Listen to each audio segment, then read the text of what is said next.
Doctor Mrityunjay Mishra. आज हम बात करेंगे पिंपल्स के बारे में। वो एक बहुत कॉमन समस्या है। लड़का और लड़की जब किशोर अवस्था में होते हैं, किशोरी अवस्था में जाते हैं, तब वो उनका कॉलेज जाने की शुरू होता है और उसी समय उनको सुंदर दिखने की बहुत चाहत रहती है, जो कि एक अच्छी बात है। हम दूसरे एनिमल से इसीलिए अच्छे हैं क्योंकि हम काम को थोड़ा अलग तरफ से देखते हैं। जो स्किन केयर इंडस्ट्री है, जो पिंपल्स होता है उसी का जो हम यूज करते हैं, उसका मार्केट वैल्यू होता है $357 मिलियन। वो भी अभी 2030 तक बढ़ के 700 मिलियन तक हो जाएगा, यानी कि 6000 करोड़ सिर्फ पिंपल्स की ट्रीटमेंट का जो मार्केट है। तो स्किन केयर के बारे में अब तक हम बात करें तो हमारे आंखों फटी की फटी रह जाएगी। 2032 तक वो बढ़ के हो जाएगा लगभग 1.5 लाख करोड़। अभी 2024 का मार्केट वैल्यू कितना था पता है? 1 लाख करोड़। कोई बड़े बड़े अच्छे हमारे देश के बड़े बड़े राज्यों का मतलब कि एनुअल बजट के बराबर है। समझ रहे हो ये कितना बड़ा मार्केट है? तो आपको ये कोई नहीं बताएगा कि आप बिना ट्रीटमेंट लिए क्या ऐसे करें कि आपका जो पिंपल्स है वो सही हो जाए। इसको जानने के लिए आपको पूरा लास्ट तक देखना पड़ेगा और आपको अगर वैल्यू मिला ना, उसको फिर शेयर करना पड़ेगा। हमको जब पता चले कि ये चीज़ होता क्यों है और हम फिर उसको अगर दूर कर ले, पिंपल्स से दूर हो सकते हैं। यही बात है। हमारा जो पिंपल्स होता है उसके होने का 3 चीज मायने रखता है। एक, स्किन के अंदर हमको दिखता नहीं है, छोटा छोटा बहुत सारे पोर होते हैं जिससे स्वेट निकलता है और त्वचा का जो तेल है वो भी निकलता है। तो जो तेल निकलता है, क्यों निकलता है? वो ज़्यादा हमको डिहाइड्रेशन ना करे, हमारे स्किन के लिए एक बैक्टीरिया से एक प्रोटेक्शन क्रिएट करता है और दूसरे बैक्टीरिया और धूल मिट्टी वो अंदर घुस नहीं पाएंगे और एक वो पोर के ऊपर एक लेयर जैसा बना के रखता है ताकि वो पोर बंद रहे, लेकिन जब स्वेट निकले तब निकल सके वो आराम से। ये काम त्वचा की तेल का होता है जिसे हम सीबम कहते हैं हमारे मेडिकल टर्म में। हमको दिखता नहीं है लेकिन ये संसार हमको 84 करोड़ योनियों से घिरा हुआ है, यानी कि 84 करोड़ प्रकार के जीव जंतु, कीटाणु, भूताणु सब कुछ हमको घेर के रहते हैं हमेशा। हमारा जो बॉडी है उसमें एक फाइट करने में बहुत तरह के सिस्टम है। उनमें से एक होता है हमारे त्वचा में जो उसकी वो त्वचा का तेल निकलता है, वो एक माध्यम है, उससे भी एक प्रोटेक्शन मिलता है। हमारे स्किन के ऊपर एक कोराइनोबैक्टीरियम करके एक बैक्टीरिया रहता है, एक जीवाणु रहता है कि जो जीवाणु है वो अंदर घुसने की कोशिश करता है हमेशा। हमारे जो स्किन है वो उसको अंदर घुसने ही नहीं देता है। कैसे? उसके ऊपर एक तेल का एक लेयर बनाता है हमारा बॉडी, ताकि वो बैक्टीरिया अंदर ना आ पाए। जब लोग एडोलेसेंस में आते हैं, किशोर और किशोरी अवस्था में आते हैं, तब टीवी में और दूसरे जगह से जो एडवर्टाइजमेंट चलता है कॉस्मेटिक यूज करने, खुद को थोड़ा ज़्यादा सुंदर दिखाने के लिए बहुत सारे चीज़ें, कॉस्मेटिक चीज़ें जो कि सुंदर दिखने वाले चीज़ें उसको यूज करने लगे। कोई मुंह पे लगाता है जो क्रीम है, कोई पाउडर लगवाता है, मुंह को बार बार साबुन से धोते हैं, अपने बाल को एक अच्छा लुक देने के लिए, फेस को एक शाइनी लुक देने के लिए एक वो हेयर शाइनर और जेल वो भी लगाते हैं। ये सारे चीज़ें लगाते हैं। ये एक हो गया। दूसरा चीज होता है क्या? किशोर अवस्था में लड़का और लड़की आते हैं तब हमारे शरीर में बहुत सारे ग्रंथि बढ़ने लगते हैं, एंडोक्राइन सिक्रेशन बढ़ता है, अंतस्रावी क्षरण बढ़ जाता है। उसमें से एक होता है एंड्रोजन। पुरुषों में ज्यादा होता है, महिला में कम होता है। वो क्या करता है? जो प्यूबिक हेयर है, यौनांग के पास जो हेयर बढ़ता है उसको बढ़ाता है, काख के नीचे जो बाल बढ़ता है उसको बढ़ाता है। पुरुषों में ये जो दाढ़ी बढ़ता है वो बढ़ता है और लड़कियों में भी ऐसे ही होता है। यौन अंग के पास बाल निकलता है और उनके काख के पास बाल निकलता है। लेकिन जब किस चीज को आप हद से ज्यादा करने लगते हो, कुपरिणाम देना शुरू करता है। इसीलिए संस्कृत का एक श्लोक है, अति सर्वत्र वर्जितम। जो अंतःकरण आता है वो बाल को स्टिमुलेट करने लगता है।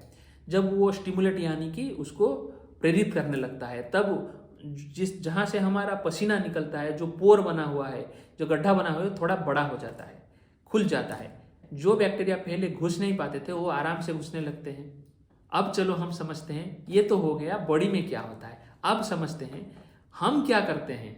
हर कोई तो किशोर और किशोरी होता है, लेकिन हर किसी का आप पिंपल्स नहीं देखते, क्यों? व्रण नहीं दिखते, क्यों? जिन लोगों में ये होता है उनमें होता क्यों है? फिर जब किशोर किशोरी अवस्था में वो सुंदर दिखने के लिए ज़्यादा साबुन लगाते हैं और फेस क्लींजर लगाते हैं, वो क्या करता है, जो नॉर्मल जो एक त्वचा का एक तेल होता है वो बार बार वो निकाल देते हैं साबुन से और विभिन्न प्रकार की क्लींजर से फेस में लगा के, मुंह में लगा के उसको धो डालते हैं। तो उससे क्या होता है, जो एक तेल त्वचा पे ऊपर एक जो तेल था वो निकल जाता है। उससे कारण क्या होता है, हम धूप के कारण और सूखे हवा के कारण एसी में आप ज़्यादा टाइम बैठो तो वो सूखने लगता है। तो सूखने के बाद वो क्रैक्स बनता है स्किन में। उसके अंदर फिर जो कोराइनोबैक्टीरिया पहले जो घुस नहीं पाता था, वो तेल के कारण, त्वचा के तेल के कारण अभी आराम से घुसने लगता है। वो पहला शुरू हो गया। जब वो घुसने लगता है, वो अपना वंश विस्तार वहाँ करने लगता है, तो थोड़ा थोड़ा इचिंग भी होता है। एक तो हम उसको खुजला लेते हैं। जब हम खुजलाते हैं, हमारे नाखून बच के वो थोड़ा थोड़ा वो मतलब कि उस पर घाव बन जाता है, जो हमको दिखता नहीं है। उस पर भी फिर एक दूसरे तरह की बैक्टीरिया, स्टाफाइलोकोकस ऑरियस, वो भी आ जाते हैं उस सेकेंडरी इन्फेक्शन करने के लिए। और जो ये बैक्टीरिया था कोराइनोबैक्टीरियम, वो भी अच्छे से ग्रो करने लगता है। वह दूसरे बात क्या होता है, फोड़ा निकल जाता है। तो फिर हमको जो देखते हैं वो बार बार यहीं पे हाथ लगाते रहते हैं, इधर देखते रहते हैं, आईना में देखते रहते हैं, सेल्फी कैमरा ऑन करके देखते रहते हैं और उसके हाथ लगाते रहते हैं। हमारा जो हैंड है ना, उसमें सबसे ज़्यादा बैक्टीरिया इसी पे लग के रहता है। तब आप जब बार बार मुंह पे हाथ लगाते हो, रगड़ते हो, देखते हो, तो आपके हाथ में लगा हुआ बैक्टीरिया वो उधर जाता है। और जब आप हाथ लगा के ऐसे बार बार करते हो मुंह में, तो वो क्या आपको दिखाई नहीं देता है, स्किन में टर्जरिट मतलब कि वो थोड़ा खिंच जाता है स्किन, और उसमें थोड़ा इंजुरी भी होता है जब उसको फोड़े को आप हाथ से ऐसे रगड़ते हो, नाखून से रगड़ते हो। और नाखून और हाथ में स्टाफाइलोकोकस ऑरियस होता है, वो भी फिर ज़्यादा बढ़ावा देता है इन्फेक्शन को। और फिर आप टीवी में और दूसरे जगह पे देख के, ऐड देख के आप मुंह में बहुत टाइप तरह के केमिकल्स और इधर उधर के चीज़ें लगाने लगते हो। तो उससे क्या होता है, आपका जो नॉर्मल सीबम प्रोडक्शन हो रहा था अभी नहीं हो पाया, है ना। तो उससे क्या हुआ, पहले तो आप जो निकलता था धो दिए, जो फिर बॉडी बनाने की कोशिश कर रहा था, आपको पहले वो टीवी में और दूसरे चीज़ों में आपको ऐड देख देख के आपको ये लगता है हमारा ऑयली स्किन है, इसीलिए हमको ये करना है, वो करना है। ऐसे कर करके आप क्या करते हो, दूसरे चीज़ें सारे मुंह में लगाने शुरू करते हो। जब आप इसको लगाना शुरू करते, ऑयल प्रोडक्शन को आप घटा देते हो। पहले जो आहार निकलता उसको धो दिया, जब बॉडी खुद बनाने की कोशिश करता था उसको आप केमिकल लगा के उसको बंद कर दिया। तो आप बेसिकली आपके कोराइनोबैक्टीरियम जो जीवाणु है उसको बढ़ने के लिए एक अच्छा सा एनवायरनमेंट, एक परिस्थिति दे दिया, तो अच्छे से ग्रो करते हैं और पिंपल्स बढ़ते ही जाता है। तो आपको लगता है हर समय मैं ट्रीटमेंट करने जाता हूँ तो फिर बढ़ने लगता है। हम किसी टीवी में किसी में देख के कुछ कर लेते हैं, फिर वो बढ़ जाता है। आप यही सिर्फ कर सकते हैं कि आप जब किशोर अवस्था में जाओ, भगवान आपको ऐसे ही सुंदर बनाया है, आपको कुछ करने की जरूरत नहीं है। बस पहले आपको बताया ना, ये 1.5 लाख, 2 लाख, 3 लाख करोड़ का, 17 लाख करोड़ का जो स्किन का इंडस्ट्री बना हुआ है, वो फिर कैसे चलेगा अगर आपके अंदर हीन ग्रंथि ना भरा जाए, इन्फीरियरिटी कॉम्प्लेक्स आपके अंदर ना भरा जाए।